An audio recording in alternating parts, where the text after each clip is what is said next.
दिल्ली में अक्टूबर आते ही यहाँ की हवा बेहद जहरीली हो जाती है। दिल्ली में पॉल्यूशन का लेवल इतना खराब हो गया है कि लोगों को सांस लेने में भी दिक्कत आ रही है। प्रदूषण के मुद्दे पर ही दिल्ली सरकार और प्रदूषण नियंत्रण बोर्ड के चेयरमैन अश्विनी कुमार के बीच ठन गई है। दिल्ली सरकार में सर्विसेज मंत्री आतिशी और पर्यावरण मंत्री गोपाल राय ने दिल्ली प्रदूषण नियंत्रण बोर्ड के चेयरमैन अश्विनी कुमार के खिलाफ मोर्चा खोलते हुए उन पर कैबिनेट के फैसले को पलटकर दिल्ली के 2 करोड़ लोगों की जान को जोखिम में डालने का आरोप लगाया है।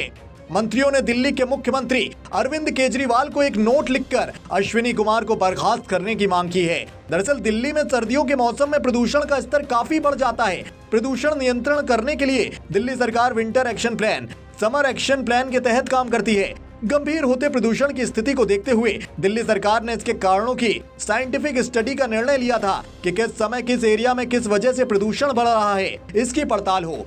कैबिनेट ने निर्णय लिया था कि आईआईटी कानपुर के साथ मिलकर रियल टाइम एनफोर्समेंट स्टडी कराने का, लेकिन डीपीसीसी के चेयरमैन अश्विनी कुमार ने कैबिनेट के फैसले को ही पलट दिया है। इस मुद्दे को लेकर ही डीपीसीसी चेयरमैन और दिल्ली सरकार के मंत्रियों के बीच टकराव की स्थिति बन गई है।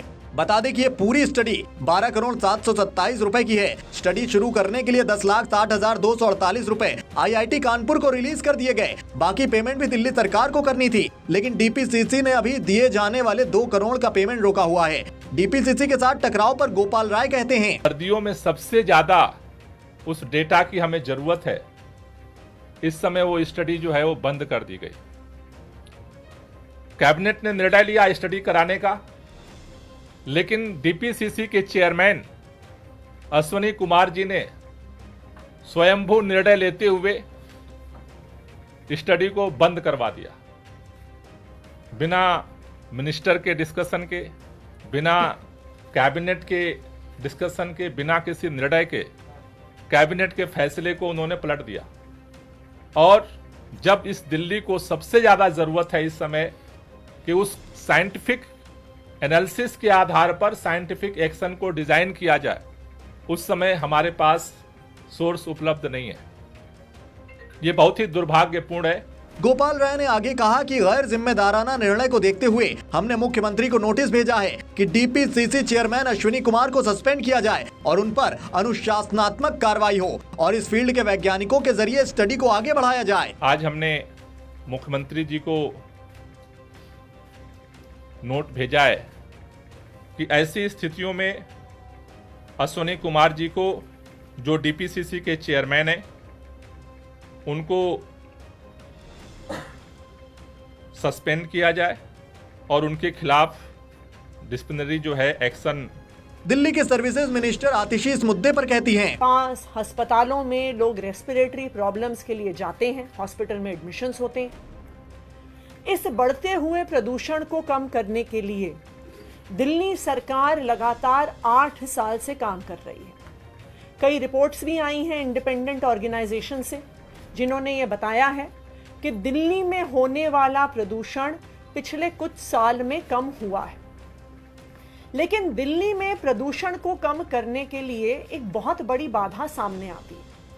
वो बाधा ये है कि कोई भी आधिकारिक डेटा उपलब्ध नहीं है कि इस प्रदूषण के अलग अलग स्रोत क्या हैं और अलग अलग सोर्सेज का दिल्ली के टोटल पोल्यूशन में कितना कंट्रीब्यूशन है। अलग अलग लोगों की राय है।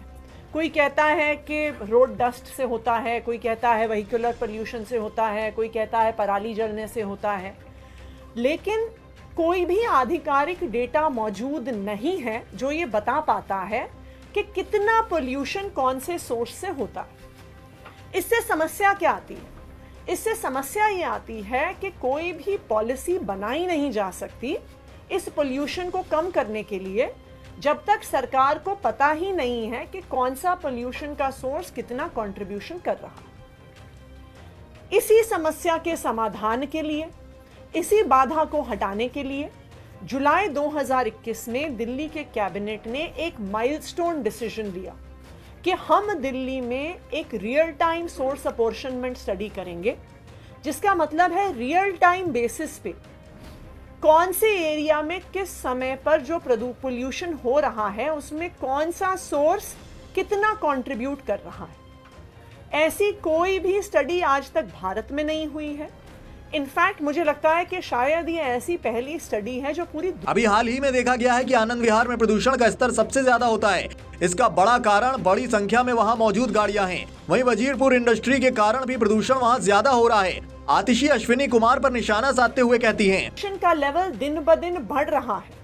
जब दिल्ली के लोग अस्पतालों में जा रहे हैं तो दिल्ली सरकार के एक अफसर DPCC chairman mister Ashwini Kumar ने बिना मंत्री की परमिशन के, बिना कैबिनेट से अप्रूवल लिए, कैबिनेट के डिसीजन को रोक दिया, कैबिनेट के डिसीजन को पलट दिया।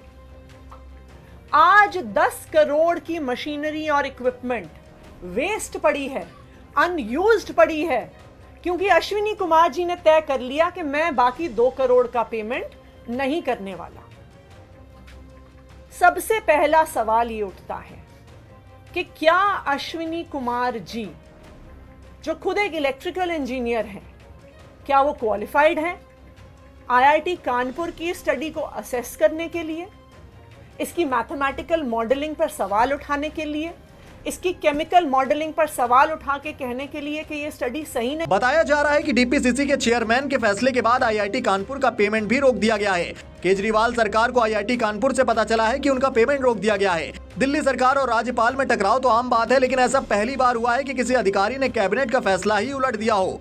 ऐसा आम आदमी पार्टी के नेताओं का आरोप है।